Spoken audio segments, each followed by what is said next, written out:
بسم الله الرحمن الرحيم.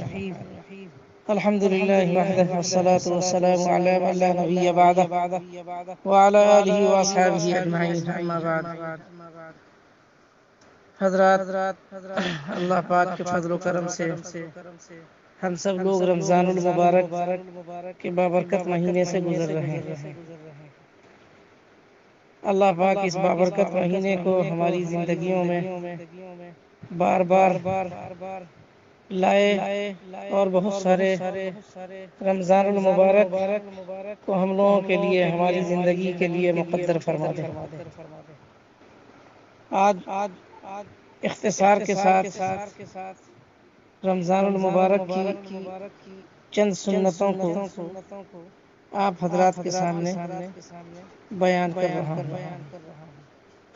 ہم لوگ کوشش کریں کہ رمضان المبارک میں ان تمام سنتوں پر عمل کریں تاکہ سنت کے انوار و برکات ہم کو حاصل ہو سکیں اور اس ذریعے جناب رسول اللہ صلی اللہ علیہ وسلم کی قربت ہم سب کو حاصل ہو جائے۔ تو چنانچہ رمضان کی 12 سنتیں ہیں۔ پہلی سنت ہے سحری کھانا اور تاخیر سے کھانا۔ دوسری سنت ہے سورج ڈوبنے کے بعد فوراً افطار کرنا۔ تیسری سنت ہے کھجور یا پانی یا کسی بھی میٹھی چیز سے افطاری کرنا۔ چوتھی سنت ہے افطاری کے وقت دعا کرنا، کیونکہ افطاری کے وقت روزہ دار کی دعا رد نہیں کی جاتی ہے۔ نمبر 5 نماز تہجد کا اہتمام کرنا۔ نمبر 6 قرآن مجید کی تلاوت کا اہتمام اور اس کا سننا، سنانا اور مذاکرہ کرنا، اور اس میں یہ بھی شامل کر لیں کہ قرآن مجید کی تلاوت ترجمے کے ساتھ کرنا۔ رمضان شریف کی 7ویں سنت ہے کہ روزہ داروں کو افطار کروانا۔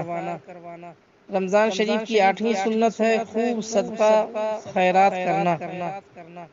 اسی طور پر اس میں یہ بھی شامل کر لیں کہ اپنے دوست احباب کو ہدیہ دینا اور ان کے ذریعے آئے ہوئے ہدیے کو قبول کرنا۔ 9ویں سنت ہے عمرہ کرنا۔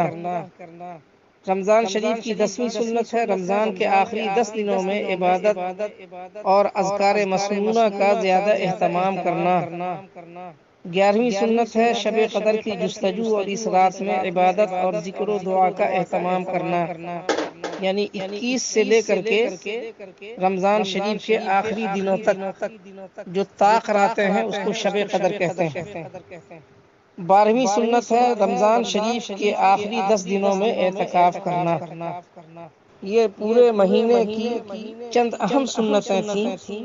اللہ پاک ان تمام سنتوں پر ہم سب کو عمل کرنے کی توفیق عنایت فرمائے۔